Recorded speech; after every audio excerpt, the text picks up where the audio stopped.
Hi all and welcome back to the channel, and I hope you're all doing okay. Right, so tonight I've got an interesting mix of things I want to cover. I said interesting again there, and I'll explain more about that later. And I'm going to start off with Pat Symonds. So F1's Chief Technical Officer Pat Symonds says the new generation of cars from 2026 will be harder to drive. Symonds said on F1's Beyond the Grid podcast they will be at the moment cars with electrical power fully delivering 900 horsepower. We are going to be over 1000 horsepower with the 2026 car. We want more of it coming from the electric motor. At the moment turbo lag does not exist on these cars because we have an electric motor on the turbo. That's going. But turbo lag is not what it used to be in the old days. And his comments come after concerns that engines may run out of electrical power on the straights. And then I want to move on to former F1 team principal Christian Albers, because he's warned Red Bull that signing Fernando Alonso to partner Max Verstappen would be a mistake. Alonso has been linked with a move to Red Bull, but Albers believes that Red Bull should steer clear. He told The Telegraph, "This is just an emergency plan from Christian Horner in case Verstappen leaves. You absolutely cannot put the two side by side. That won't go well at all. Everyone can say Alonso has calmed down, but that really won't work out. Alonso is really not going to let himself be beaten in his last year of driving F1.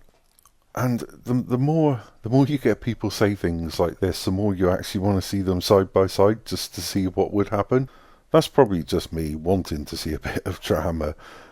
And Toto Wolff has revealed he has changed the way he communicates with his Mercedes team in order to relieve the pressure on the Brackley-based team. Wolff said, "As an Austrian, we very much wear our hearts on our sleeves, and we say things very direct. An Austrian says, 'That's really shit,' and a British person would say, 'That's interesting.' So I had to adopt the way I communicate to not create even more pressure in the team, because it would break us. It's not because of a lack of trying that we are not competitive, so I'd rather be helpful and encourage."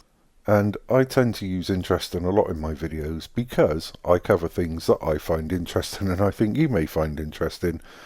Now, I'm not so sure. Thanks, Toto. And finally, moving on to Aston Martin, because they are reportedly preparing a huge offer to tempt Max Verstappen away from Red Bull at the end of this season.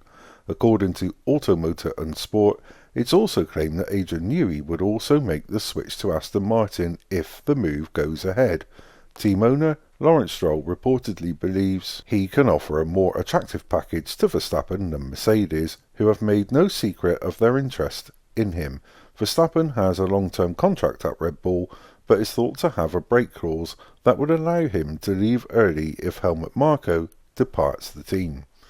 And to be honest, I'd like to get your thoughts on this, because hypothetically, if Max Verstappen had a choice of two teams, one being Aston Martin and one being Mercedes, who do you think he's more likely to pick out of those two?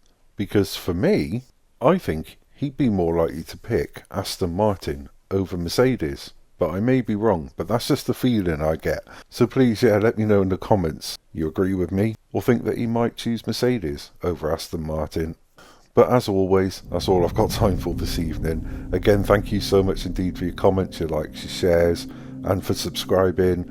And if you're new here and you like what I do, please consider pressing the like button on this video and also pressing the subscribe button and the notification bell so that you get those all-important future warnings of my interesting uploads. So until the next time, take care.